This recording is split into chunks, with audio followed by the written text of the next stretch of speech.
recruitment agency, as well as the motivator, Cindy. And also acknowledge the speakers that are here today, all of them. The Standard Bank Executive Management that is present, the Chief Executive Officer of Topco Media, Mr. Ralph Fletcher, the Pitchington judges, finalists, distinguished ladies and gentlemen, good morning.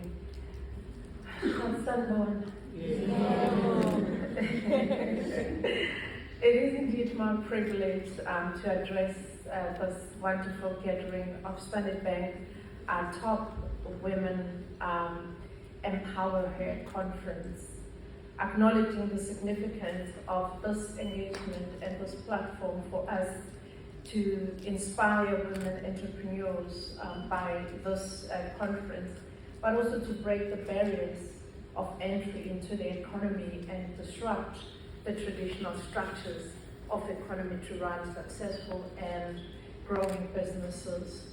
I would also like to first commend the Standard Bank and Topco Media, including other stakeholders, on their partnership for having convened this conference for the 8th years and the awards program for more than 10 years, but particularly thank you for convening here in Durban, in KwaZulu-Natal, in the sunny, beautiful city. I'm sure to Joe Bakers and others, we would like you to know that every time of the year, this is what we enjoy here. So you're more than welcome to move back here. I know there's a lot of migrant workers as well in this room. So this transformational program for us, it is an amazing track record and milestones.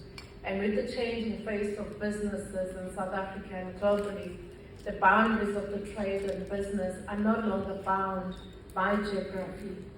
And we know that the competitive advantages is to produce quality products and services that are enabled by the technology. And we've heard from the speakers this morning, and I always hear whenever we travel and get to interact with businesses, that the one important thing, particularly when we preach about women empowerment and everything, they ask you, what is the competitive advantage? What is it that you're bringing that the other person cannot bring? So I think it is very important for us as women to always understand that just the competition becoming very steep for us.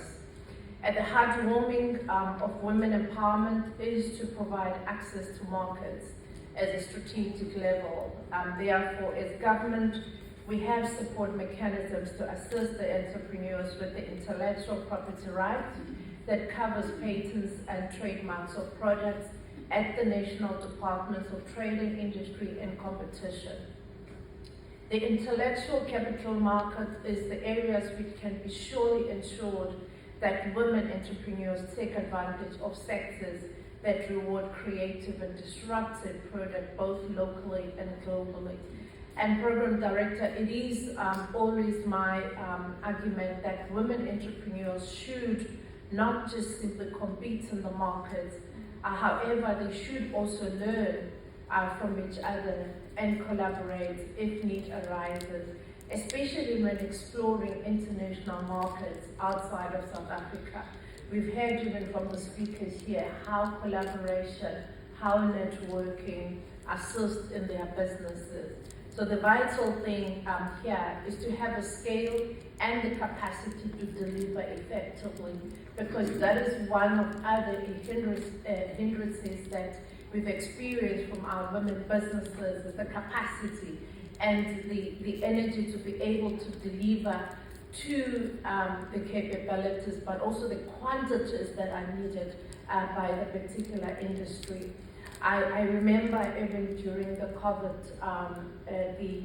the industry that I think what Saskia was talking about was one of the industries that we supported very much as government, because we knew that we can trade with anybody in the world.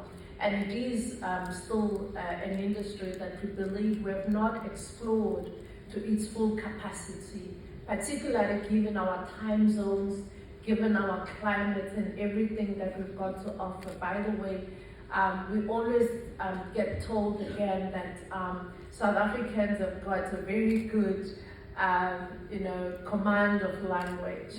And it is an asset that we need to be utilizing, and understanding that it is something that we can trade with and market globally. So South African economy as well is highly concentrated at sectoral level, where you would find few companies having a large share of the market and almost crowding out the entrance. As we've seen that, it was for this reason that the broad-based Black economic empowerment legislation prioritized the transformation of the economy to allow those entry barriers, but also to open opportunities for entrepreneurs, particularly women and young people, to also come to the mainstream economy. As KwaZulu-Natal government, we've also established what we call Operation Vula, which is established on the supply side of the support in a form of monies that we support the entrepreneurs with.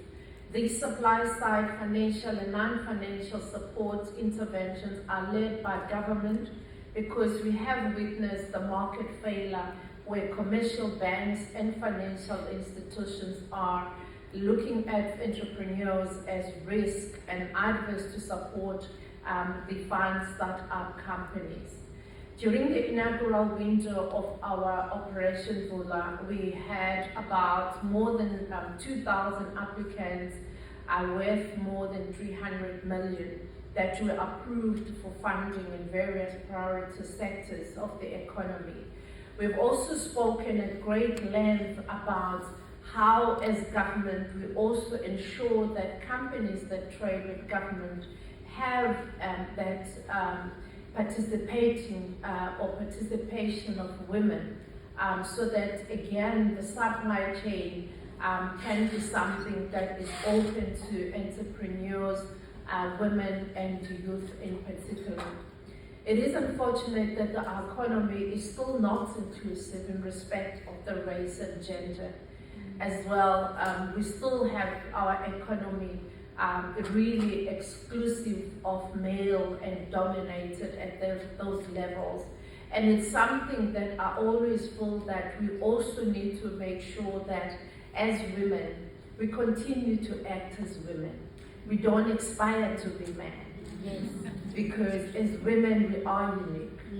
We are, having that talent of being able to multitask at all the times. I've always seen, I'm lucky, in my office I only have one male. And I only see how when you give a task to my male colleague, you would know that you find the task as it is. But when you give it to a female, you'll find it, stretched left, right, and center. And it is something that we hardly recognize ourselves as women. And we've seen it in our homes, whenever you dish that dinner that you've just, quickly tried to put together, whenever you try to be a homework teacher, an entrepreneur, and everything and anything that you are supposed to be. And it is something really that, in my argument, that entrepreneurial capacity of women can be strengthened when the private sector and large corporations, including multinational companies, transform on the supply chain side. Without a doubt, it is also the Standard Bank Top Women Empower series that galvanizes us to continue empowering women entrepreneurs with the skills to build successful enterprises that will drive our economy recovery and transformation. It is also encouraging that the series has been a hallmark that offers women entrepreneurs an opportunity to upskill themselves with access to knowledgeable and guided experiential mentors that we always see when we come to KZN and those conferences. So we really appreciate what the this conference is doing, the Top Women Empower conferences. And I can proudly say, Program Director, that as provincial government of KwaZulu-Natal, we bank with Standard Bank. So we expect, so we expect Standard Bank to have more than just to be a Standard Bank, particularly because their competitor, which was ABSA, used to match our entrepreneurial fund rand to rand, and we still want to see that happening from the Standard Bank so that we can ensure that what we talk about is what we are doing as well. I also want to challenge our women entrepreneurs and business leaders to take at heart the intellectual property issues as the vital tool to empowering women in business and creativity. The intellectual property attorney, Carmen Cornelius, in her article titled Empowering Women Through Intellectual Property, she reflected that the percentage of female inventors named in patent application and female applicants named in trademark application has been slowly growing over the past 5 years. However, we still need, and we are still faced with numerous obstacles in their career businesses, including the gender bias, discrimination, and lack of representativity. So it is important, therefore, to you, ladies in particular, that the issues of intellectual property, women overcome these challenges and achieve success in respective of field and businesses. Intellectual property is a space that women need to achieve financial independence, support their families, and contribute to their communities.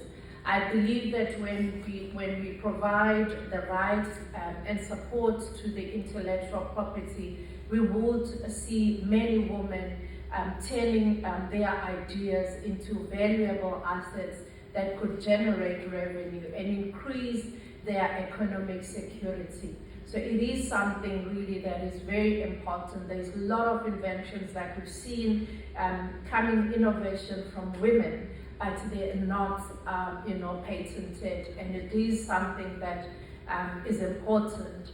It is also those sessions that we can challenge and inspire one another to advance to the greater possibility of the creativity and the empowerment and the collaboration of all of us as women. I wish to leave you with the thoughts from Anita, the founder and the renowned owner of the Body Shop, who once said, "Nobody talks about entrepreneurial as a survival, but that's exactly what it is and what nurtures creative thinking."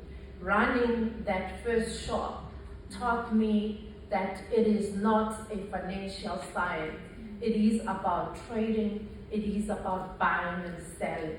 And that is what I think it is important for all of us to understand from this lesson from Anita, that it is really, business is not financial science, but it is about how much you are trading. It is about how much you are buying and how much you are selling, but also remembering that creativity and innovation belongs to you, and it is what you should market.